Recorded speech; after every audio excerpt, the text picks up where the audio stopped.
Ethiopia inaugurates edible oil factory that can supply 60% of local demand.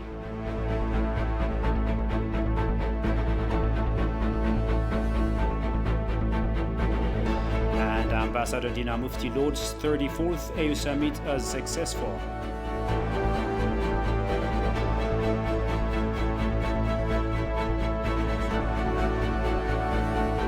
Plus, Somalia vote under threat as leaders in deadlock.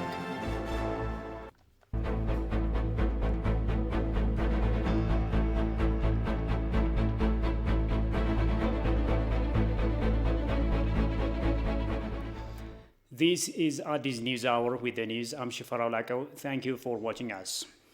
President Sahle-Work Zewde has urged all Ethiopians to join hands in rebuilding Tigray. The president has visited several humanitarian and other activities in Mekelle City. President Sahle-Work has visited Ida Referral Hospital, federal food stockpile in Mekelle, and shelters of the displaced who fled their homes in several areas of the region due to the law enforcement operation. The president has consulted with religious leaders and elders of the community on the ongoing rehabilitation activities in Tigray. Religious leaders and elders who discussed with the president urged the government to address the adverse situation related to joblessness and equip public institutions with necessary equipment so that they can resume services in proper manner. Community representatives further called upon the government to prioritize peace and health care service delivery and strengthen the ongoing humanitarian assistance in the region. The president stated the government is aggressively working to fully restore peace and return the overall activity to normalcy, calling citizens to join hands towards rehabilitation and rebuilding activities in the region.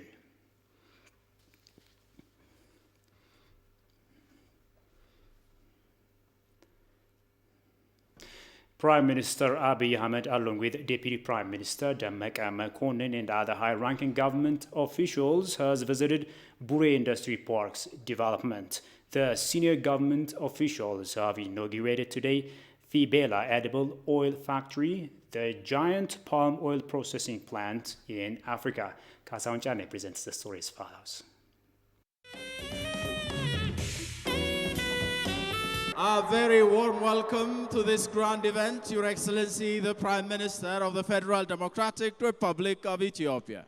Fibela Oil Factory, that is believed to meet 60% of the local edible oil demand of Ethiopia, incorporates complex 5 factories that process sesame, animal feed, and soap and detergent, among other products. Factory that has been set up by the Ethiopian investor Belayne Kende with an outlay of 4.5 billion birr is expected to create 30,000 jobs for citizens.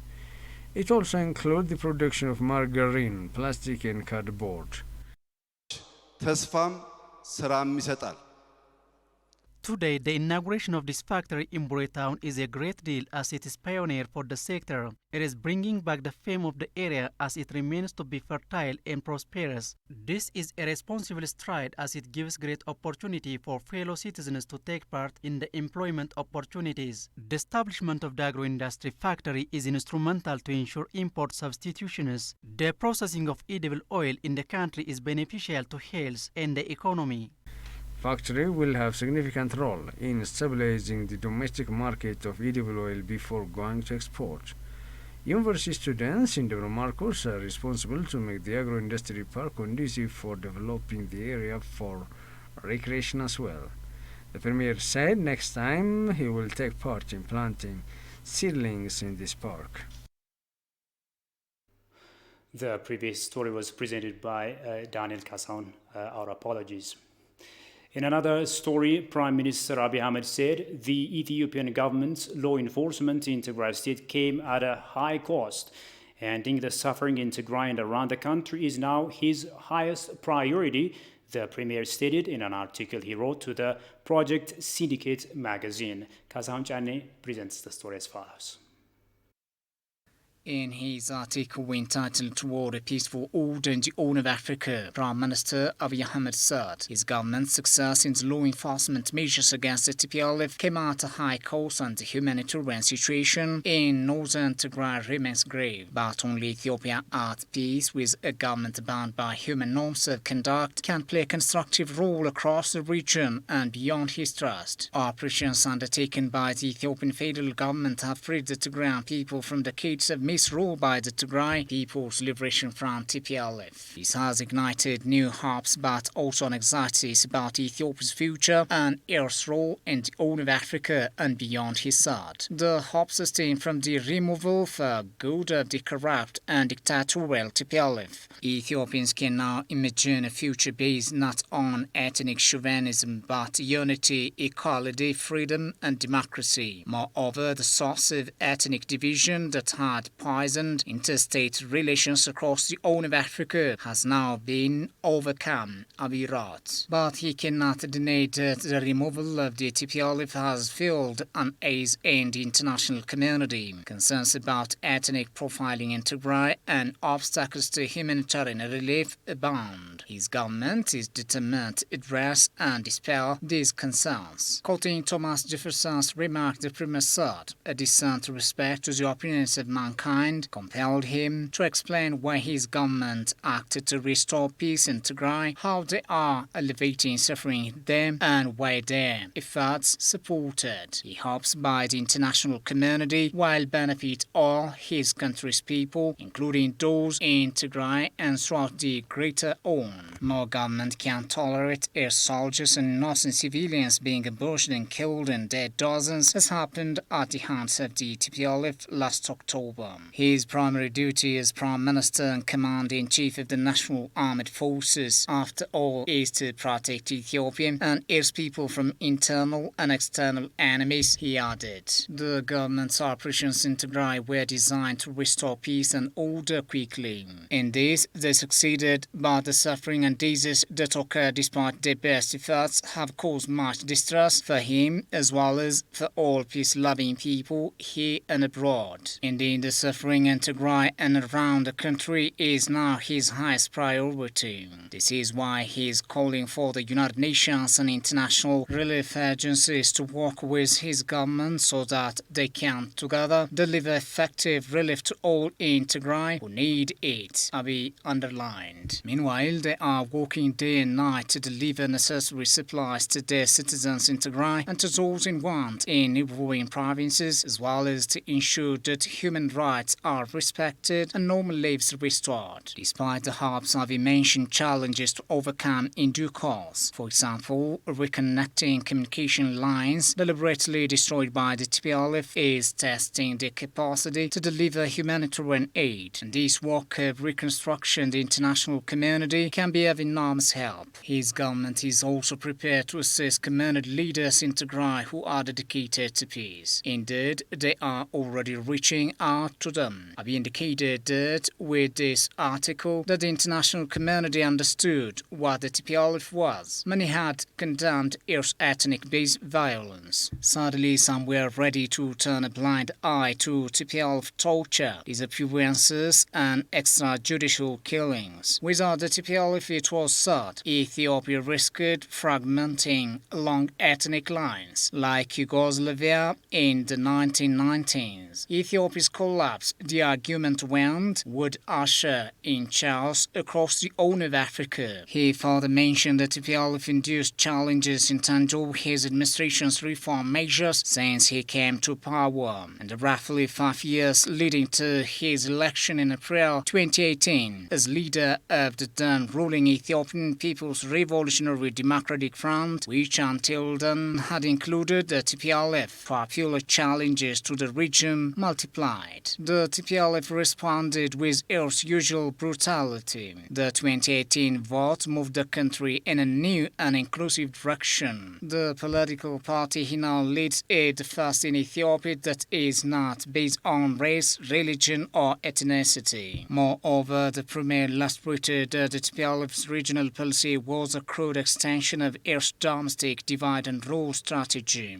TPLF Ethiopia, for example, adopted a policy of exclusion and ostracization ostracism toward Eritrea, against which it waged proxy wars from the sovereign territory of unstable neighboring countries, entrenching their fragility. Abiy shared his belief that Ethiopia free of the TPLF will champagne peace and inclusive development. Internally, the new Ethiopia will be based on equality among all of their constituent groups, including the suffering people of Tigray. Externally, they will act in a way that recognizes that their national interests are inseparable, linked to those of their neighbors, he hopes. The peace deal signed with Eritrea in 2018 is a living example of what Ethiopia is able and willing to do. The agreement resolved the violent two-decade-old stalemate and allowed Eritrea to reintegrate within the own and the global community. Most important, its citizens and those in this country residing along the border can now live without the shadow of war hanging over them. Prime Minister Abiy expressed his aspirations to cement Ethiopia's relations with their other neighbors and reminded readers about Ethiopia's role in Sudan and Somalia. Following the political crisis in Sudan 2019, Ethiopia was instrumental in bringing that country back from the brink of civil war, helping create a transitional government of civilians and military representatives. Likewise, Ethiopia's stabilizing role in Somalia is second to none, and the government's efforts to bring stability to South Sudan are unbroken, he mentioned. Ethiopia's current foreign policy is premised on a belief that closer regional integration benefits all.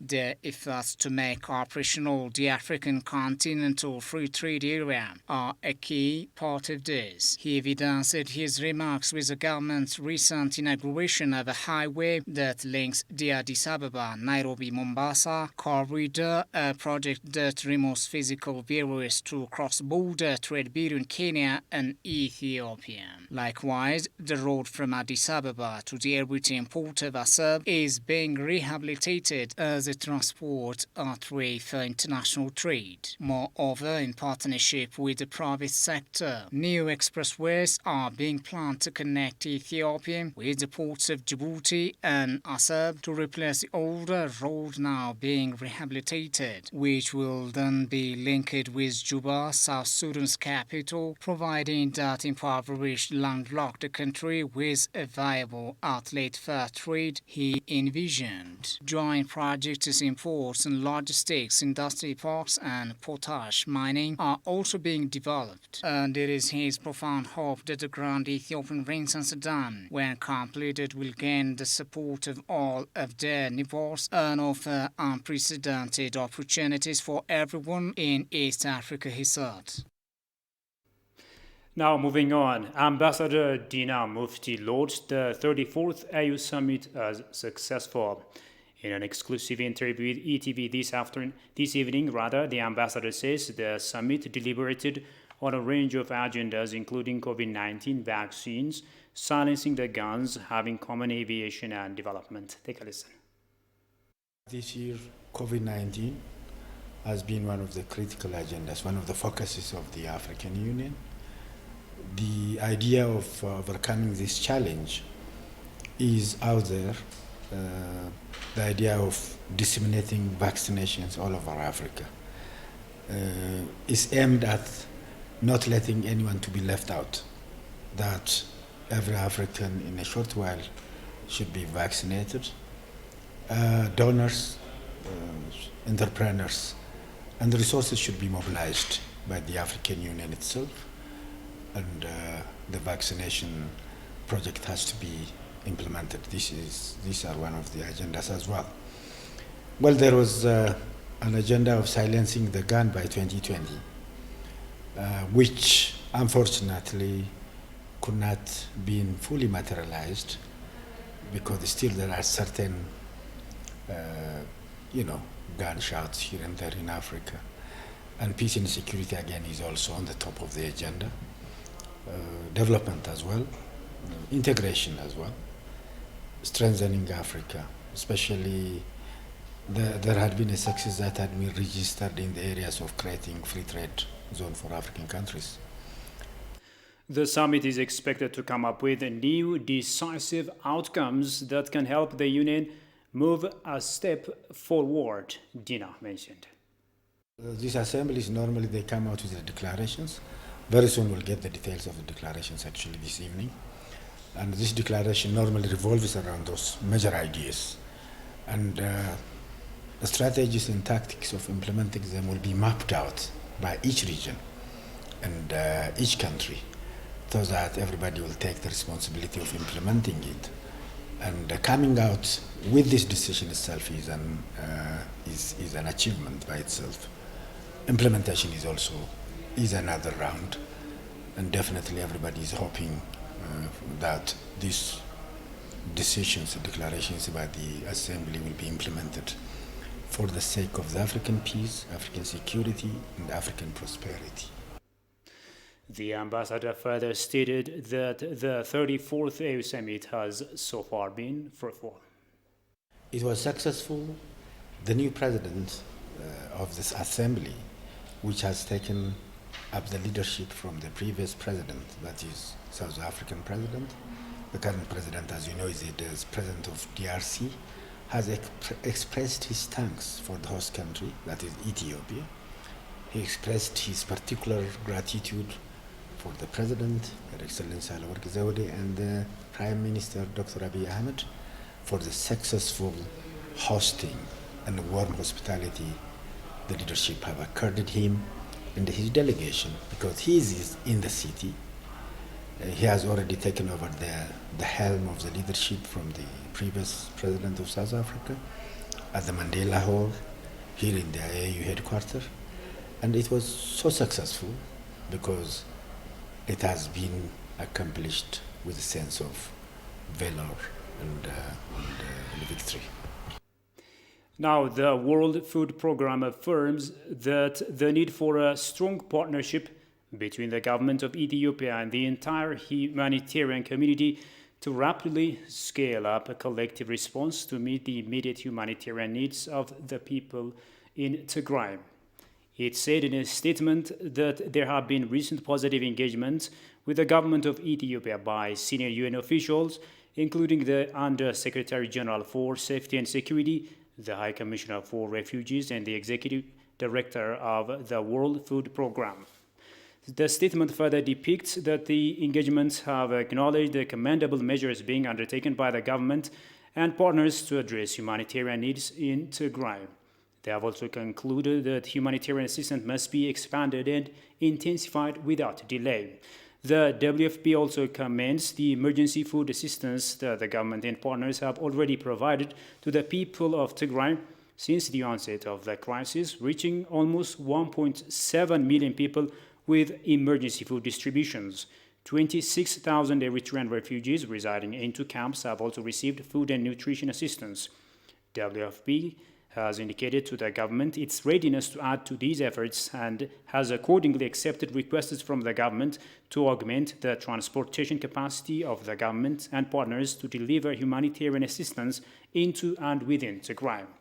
Besides, it will continue to procure and deliver food supplies on behalf of the government, including 300,000 metric tons of wheat scheduled for delivery from February. So far, 1.8 million people in need in the Tigray region have received humanitarian support. The government of Ethiopia stated there is a supply stock in Mekelle city to support 2.5 million people for the next 2 months. It was noted that WFP Director David Beasley, United Nations resident and humanitarian coordinator in Ethiopia, Catherine Sozi, along with Ethiopian Peace Minister Muferiat Kamil, have observed the humanitarian activities being underway in Tigray.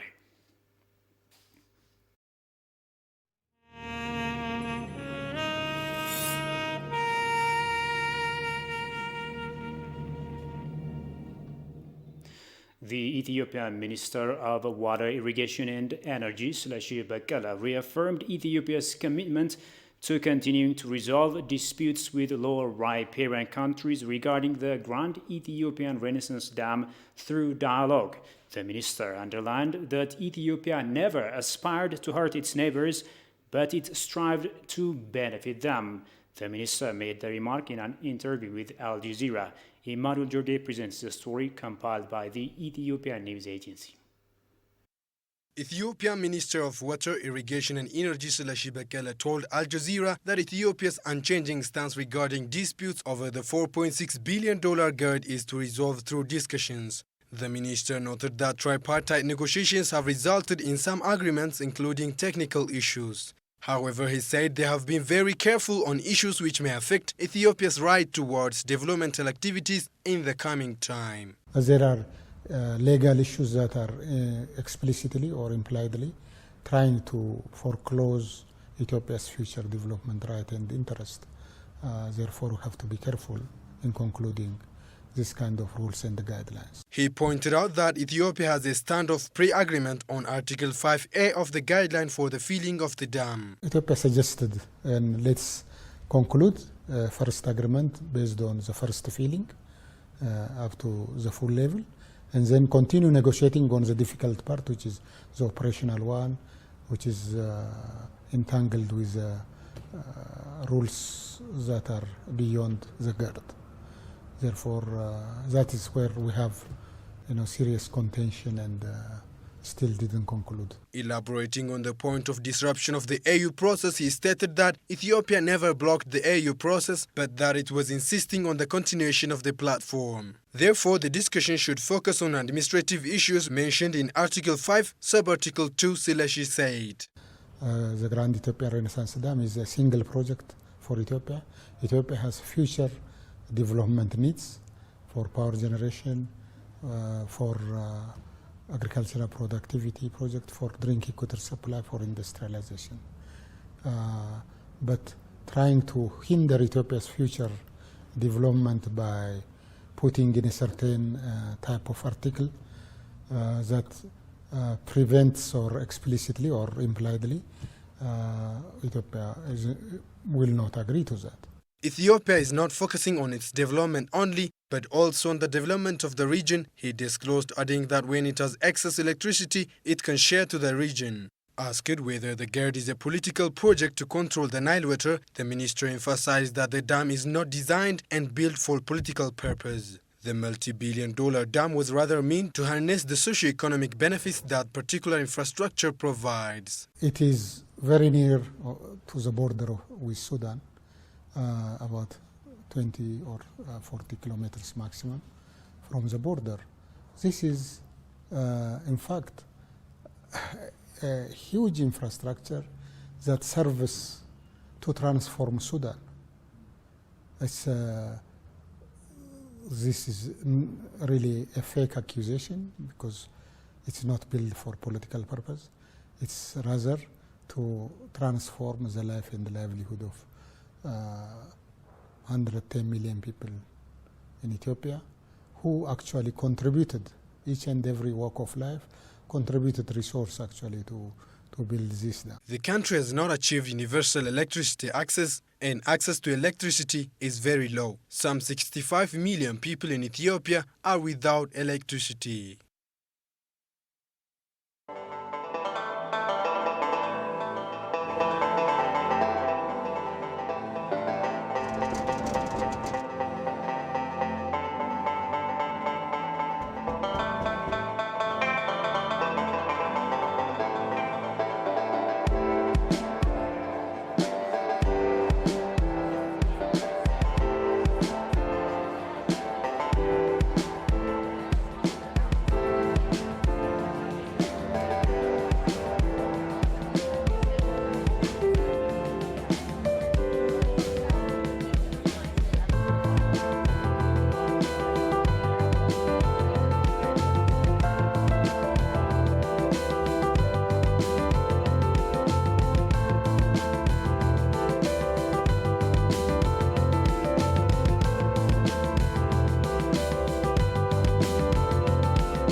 Now in our continental news, Somalia's divided political leaders have failed to agree on how to proceed with elections in emergency talk.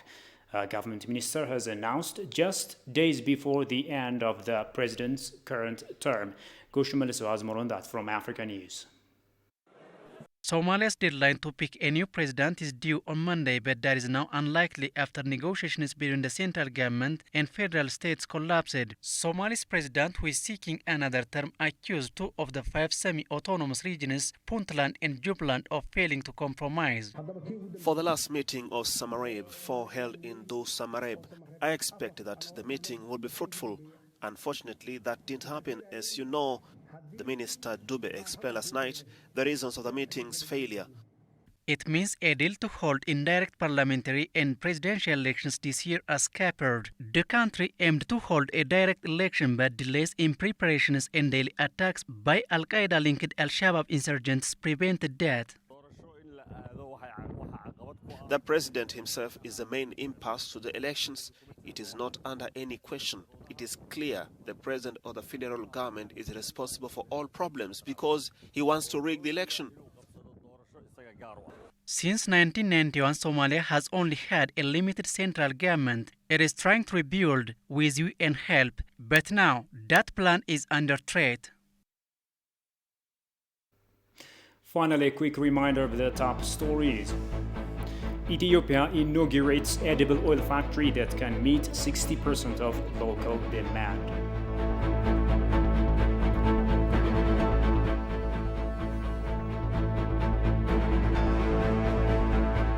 Ambassador Dina Mufti dubs 34th AU Summit successful.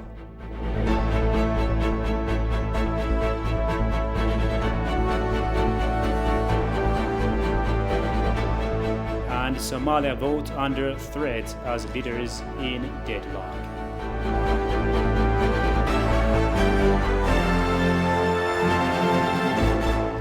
That's all the news there is for now. Many thanks for watching us and bye-bye.